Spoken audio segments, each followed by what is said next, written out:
peace and blessings be upon you. This episode will clarify the difference between the great battle, Al-Malhama Al-Kubra, in the time of the Mahdi and Armageddon. We will examine each of these events, their participants, timelines, locations, weapons, and other details. The Great Battle, Al-Malhama Al-Kubra. The first party in the Great Battle will be the Muslims, led by the Mahdi.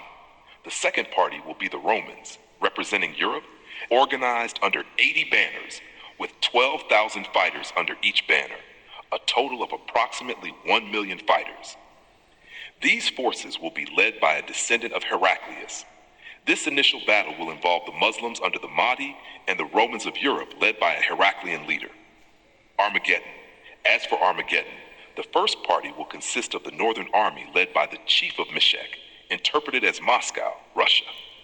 This army will be accompanied by numerous groups of the Yellow Race, Turkic peoples, along with their allies from Persia, Iran, and some Arabs. They will face the Zionist entity in Israel and its Western allies, including Europe and America. The parties involved in the Great Battle are distinct from those in Armageddon.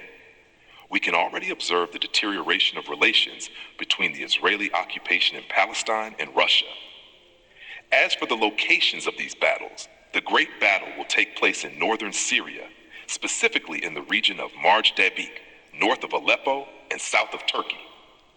Armageddon will occur in Palestine, near the city of Megiddo, located between the coastal plains and the Jezreel Valley, north of Tel Aviv and southeast of Haifa, between Hebron and the West Bank.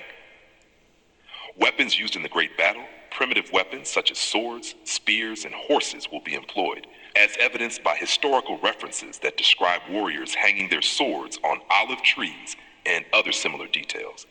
In contrast, Armageddon will involve the most advanced weapons, possibly including nuclear arms, as suggested by ancient prophecies describing vehicles emitting fire and other destructive technologies from over 2,000 years ago.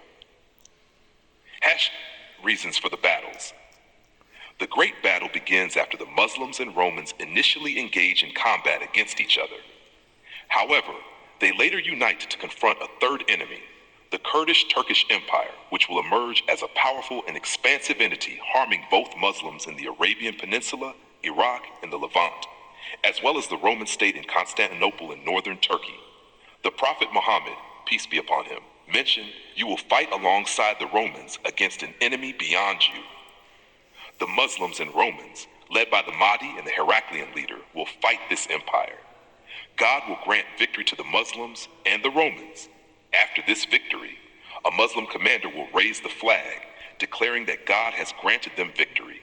A Roman soldier will then claim victory for the cross and kill the Muslim, leading to renewed hostilities between the two sides. The Romans will gather forces for 9 months, amassing troops under 12 banners, with each banner representing 12,000 soldiers, about 1 million in total.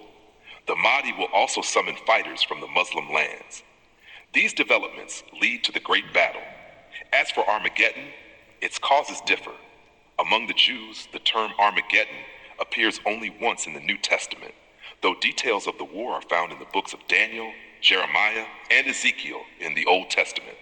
The Jews believe they are preparing for the era of the Davidic king, who will eliminate the Arabs, Muslims, Christians, and others, establishing an eternal state.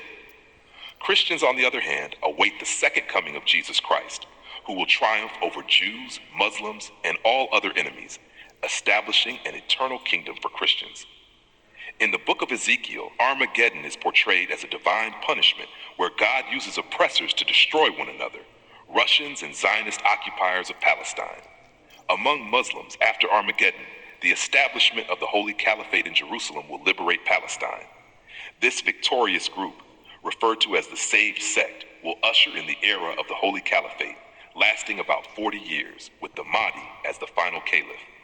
Outcomes: the Great Battle. Muslims will triumph, leading to the conquest of Constantinople. Armageddon. The use of nuclear weapons will result in global destruction. The Yellow Race, China and Russia, part of the Arabs, and the Western Bloc, America, Israel, and the remaining Arabs, will face massive losses. The earth will suffer great devastation, and there will be significant casualties among Jews, Russians, and Americans. This is the difference between the great battle in Armageddon. God knows best. Until we meet again in the next episode, peace and blessings be upon you.